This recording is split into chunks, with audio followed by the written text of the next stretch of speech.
Bwana Yesu asifiwe, mpenzi mtazamaji. Ninatumai kwamba umeweza na kuamka ukiwa salama, ukaweza na kumshukuru Mwenyezi Mungu. Maana usiku wote alikuwa pamoja nawe, akaweza na kukubariki na pia kutubariki na uhai katika uso wa dunia kwa siku ya leo na asubuhi ya leo. Huwa ninakukumbusha kwamba haijalishi umeamka, yaani wakati ambapo umeweza na kuamka, umeweza na kupokea taarifa ama habari za namna gani, lakini kwa yote Mungu ni mweza. Kwa yote Mungu ni wa upendo na ni mwaminifu na anatupenda. Haijalishi usiku wako ulikuwa namna gani, lakini Mwenyezi Mungu anakutambua, anakujua na pia anakujali zaidi. Karibu sana katika kipindi cha Manyunyu ya Baraka. Tuzidi na kubarikiwa kwa pamoja. Tuzidi na kunyunyiziwa hizo baraka na mtumishi wa Mwenyezi Mungu ambaye ni Reverend Francis Namu kutoka kanisa la ABC Madinga Uyata Pastorate Machakos Sabendikota, nikitumai kwamba kama vile ambavyo mimi mwenyewe nimejiandaa nikaweze na kupokea hizo baraka, pia nawe umeweza na kujiandaa ili ukaweze na kuzipokea kwa wingi. Basi karibu tubarikiwe. Asubuhi hii ya leo, ndugu dada pendwa katika Kristo, ningependa kukusalimu katika jina la Yesu Kristo. Hujambo? Karibu katika neno la Mungu, na ningependa tuanze kwa maombi. Tunakushukuru Mungu wetu kwa ajili ya ulinzi wako na mapenzi yako kwetu. Asante kwa uhai wa siku ya leo, asubuhi ya leo. Tunajikabidhi mikononi mwako ukatuongoze. Tuendapo kusoma neno lako, Roho Mtakatifu akatuongoze. Katika jina la Yesu Kristo nimeomba. Amina. Ndugu dada mpendwa mtazamaji, ningependa tena tukaweze kusoma neno la Mungu kutoka kwenye kitabu cha Marko, mlango ni ule wa 10, na tusome mstari huo wa 15. Marko mfungu cha 10 mstari huo wa 15. Tusome pamoja. Amini na waambieni, yeyote asiyeukubali ufalme wa Mungu kama mtoto mdogo hatauingia kabisa. Hakika tunaendelea na kufafanua wale ambao wataingia katika ufalme wa Mungu, na nilianza kwa kusema ufalme wa Mungu umeandaliwa kila mtu. Kwa hivyo ni nafasi ya kila mmoja kuamua kama angetaka kuingia katika ufalme wa Mungu. Ni chaguo ambalo ni la mtu binafsi.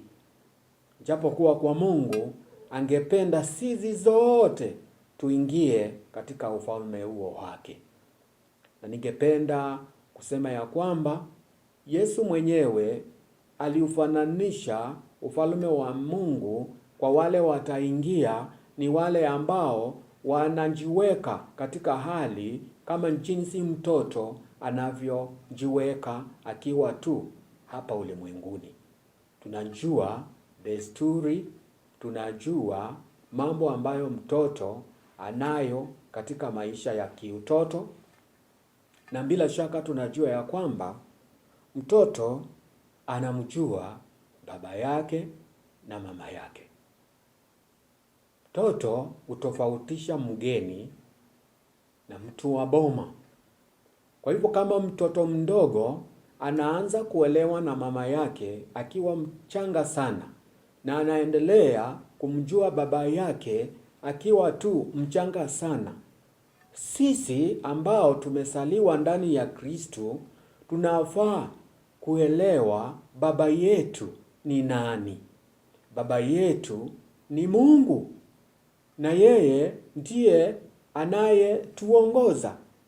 Na jambo la pili, mtoto mdogo anamtegemea mzazi wake. Hana jambo lake la kufanya kwa nguvu zake ama kwa mafikira yake. Anategemea kila kitu kutoka kwa wazazi wake. Na hivyo sisi wa Kristo tunafaa kumtegemea Mungu kwa kila jambo. Pia mtoto mdogo anajua jinsi baba yake anavyopenda ama mapenzi ya baba yake. Anajua baba yake anataka hii, anajua mama yake anataka hii, na pia mtoto mdogo hana adui yeyote. Moyo wake unakaa ukipenda kila mtu. Anakaa maisha ya kufurahia. Anakaa maisha ile tunaita free, stress free.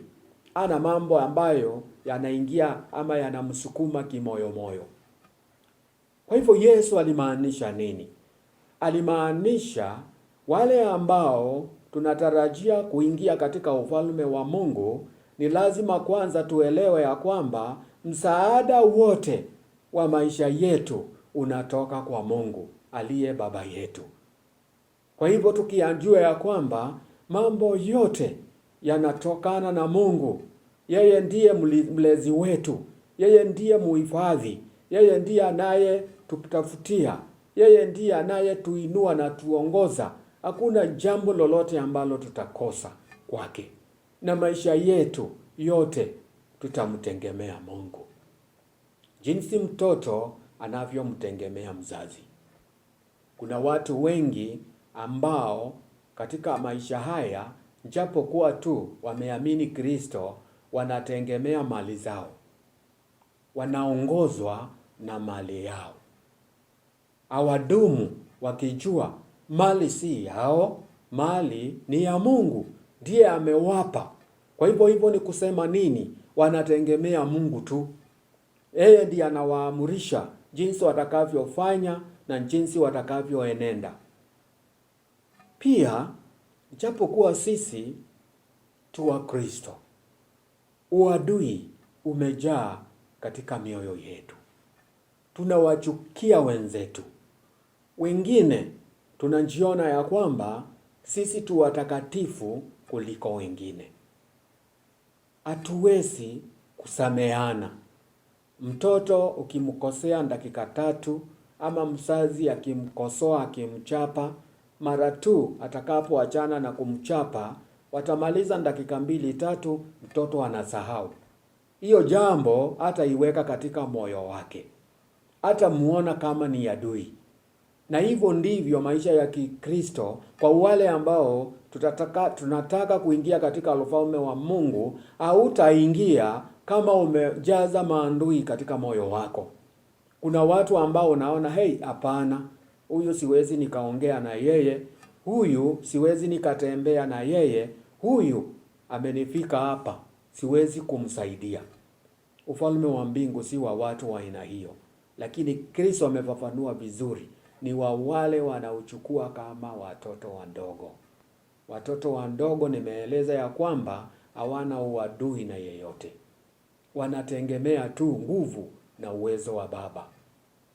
Sisi wa Kristo, tukitaka kuingia katika ufalme wa mbinguni, tujue ufalme wa mbinguni umetengenezwa na Mungu mwenyewe.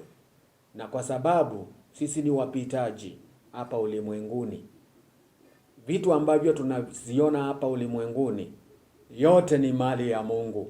Haiwezi katutenganisha na upendo wa Mungu. Wote ambao tunawaona hapa ulimwenguni wameumbwa na uwezo wa Mungu na maumbile ya Mungu. Kwa hivyo sisi zote tu wanadamu. Sisi zote tu wa Mungu. Kwa hivyo ukiona mwenzako unaona mtu aliyefanana na Mungu. Na hata kama ataenenda katika njia gani, hayo sio mapenzi yako. Hayo sio mambo yako. Hayo ni mambo ya Mungu. Kazi yako ni kusahau uliotendewa, ni kuomba msamaha, ni kuendeleza kazi ya Mungu na kuendelea na kumtegemea Mungu. Tusifanye mioyo yetu kuwa migumu ama kualika uovu katika maisha yetu. Ufalme wa mbingu utafananishwa na yule anaishi maisha kama mtoto, anayechukulia mambo yake jinsi mtoto anavyochukua na anavyochukulia mambo yake. Achukulii mzazi akimchapa kama adui. Akinyimwa kitu, aweki katika roho yake, anasahau mara moja. Kwa hivyo tunaishi wakati ambao tukitendewa maovu tunasahau na tunawasamehe, kwa sababu huo ni mpango wa Mungu, na tutaingia mbinguni tukiwa na roho safi kama ya mtoto. Ndugu mtazamaji, utawezana na maisha kama hayo? Je, kuna watu ambao umewapanga katika moyo wako ukisema ijapokuwa neno la Mungu linasema tuwapende, hawa hawezi wakapendeka. Mimi siwezi nikawapa nafasi hawa, hata siwezi kuwasalimia, hata siwezi kuungana na wao. Mtazamaji, neno la Mungu limetuahidi wale ambao wataingia katika ufalme wa Mungu ni wale wamejiweka maisha yao kama maisha ya mtoto mchanga. Mtoto ambaye hawezi kumtaja mtu mwenye kumtendea makosa ama maovu. Tuwe wasafi, tuendelee na kung'ang'ana ili tuweze kuishi maisha ya kiutoto katika Ukristo, ili mioyo yetu iwe safi, isiyowekwa alama na mambo mabaya. Bwana akubariki na Bwana alibariki neno lake unapong'ang'ania kuingia katika ufalme wa mbingu. Tuombe. Tunakushukuru Baba yetu Mungu kwa ajili ya nafasi njema. Hakika wewe ni wa ajabu na upendo wako ni wa ajabu. Japokuwa sisi tunaishi ulimwengu mchafu, lakini mapenzi yako na upendo wako unazidi. Mungu Baba, tunashukuru na kwa neno lako ambalo linaendelea na kutufundisha kuhusu ambao ufalme umetuandalia. Tujalie neema na Roho Mtakatifu aendelee na kutufundisha ili tukaelewe zaidi na zaidi, ili mwisho tukaweze kuingia katika ufalme huo. Asante kwa yote, na tunaomba kupitia katika jina la Yesu Kristo, Mwokozi wa maisha yetu, nimeomba. Amina. Kumkaribia Mwenyezi Mungu na kwa moyo wa mtoto. Hivyo ni kusema kwamba Yesu aliweza na kutufundisha kwamba ufalme wa Mungu upokelewa kwa imani, unyenyekevu na utegemezi kama vile wa mtoto, mtu anayemwamini Mungu kwa moyo mnyovu. Kwa moyo mnyovu na mnyenyekevu yuko tayari kuupokea ufalme huu. Huo ufalme ni wa Mwenyezi Mungu. Je, wewe uko na moyo wa aina ya mtoto? Vile ambavyo mtoto huwa na moyo unyenyekevu, moyo mnyovu. Hata mtoto umfanyie nini, uchape yule mtoto wako sahihi, ataweza na kumalizia tu kulia na uone kwamba ameweza na kukimbilia kama mama yake, kama baba yake. Atakuwa amesahau hayo ambayo umeweza na kumfanyia, lakini anajua kwamba tegemeo lake anamtegemea yule mzazi wake. Utamuona tu amekimbia kwako. Ndio maana asubuhi ya leo tumeweza na kuhimizwa kwamba tumkaribie Mwenyezi Mungu kama vile moyo wa mtoto au watoto. Mwenyezi Mungu asema kwamba ufalme wangu Yesu ni kama wa Hawa, ni kama hawa watoto. Yesu kasema waacheni waje kwangu, maana anajua moyo wa mtoto vile ulivyo. Je, moyo wako ni wa aina gani? Unamkaribia Mwenyezi Mungu na moyo wa aina gani? Jiulize nami nijiulize na ukaweze na kujijibu. Lakini nikuhimize kwamba kuna haja ya kumkaribia Mwenyezi Mungu tukiwa na moyo kama vile wa mtoto. Ninakutakia wakati mwema, siku njema. Mwenyezi Mungu akuongoze kayajibu maombi yako. Bye bye.